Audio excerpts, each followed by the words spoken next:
নজর রাখবো পরবর্তী সংবাদে। ত্রিপুরা চাইল্ড রাইটস কমিশনের উদ্যোগে আজকে বাধারঘাট স্থিত ত্রিপুরা স্পোর্টস স্কুলের শিশুদের মধ্যে সচেতনতামূলক একটি শিবির অনুষ্ঠিত হয়েছে এবং তাদেরকে নিয়ে আজকে এই আলোচনা সভা, এবং যেখানে মূল বিষয়বস্তু হচ্ছে বাল্য বিবাহ থেকে শুরু করে শিশু নির্যাতন, পাশাপাশি দোকানগুলিতে বাচ্চারা যাতে না কাজ করে তার উদ্যোগ নেবে আগামী দিনে ত্রিপুরা। সেই কথাই জানিয়েছেন আজকে চাইল্ড ড্রাইভ কমিশনের চেয়ারম্যান জয়ন্তী দেববর্মা। কি রয়েছে বক্তব্য শুনুন। শিশুরা আছো, তোমাদের জন্য আজকের এই প্রোগ্রামটা করা হচ্ছে, বিশেষত তোমাদের ভালোর জন্য।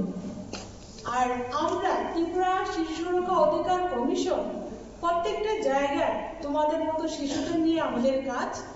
তোমাদের যে অধিকারগুলি রয়েছে সেই অধিকার বিষয়ে তোমাদের সচেতন করা আমাদের কর্তব্য।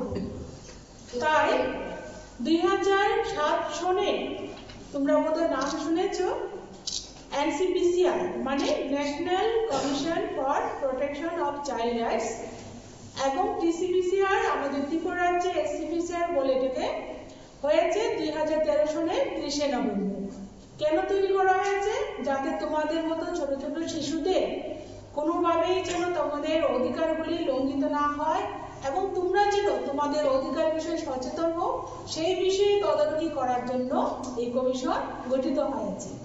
তাই তোমাদের মতো যারা শিশুরা, শিশু বলতে এখানে 0 থেকে 18 বছর অবধি বাচ্চাদের আমরা শিশু বলে থাকি, তাই যে কোনো প্রান্তেই হোক, ত্রিপুরা রাজ্যে যে কোনো প্রান্তেই হোক, তোমাদের মতো শিশুরা যদি কোনো জায়গায় পড়াশোনা করার ক্ষেত্রে হোক, অথবা কোনো চাইল্ড লেবার করানো হচ্ছে, বা কোনো জায়গায় চাইল্ড ম্যারেজ করানো হচ্ছে, অথবা তোমাদেরকে বিভিন্ন দৈহিক বা নির্যাতন করা হচ্ছে, সেই থেকে রক্ষা করার জন্য আমাদের কমিশন তৈরি হয়েছে। তাই সারা ভারতব্যাপী একটা টোল ফ্রি নাম্বার আছে, যেটা তোমাদের শিশুদেরকে সাহায্য করার জন্য রয়েছে। সেই নাম্বারটা হলো 1098। সবাই মনে থাকবে 1098, এটা টোল ফ্রি নাম্বার।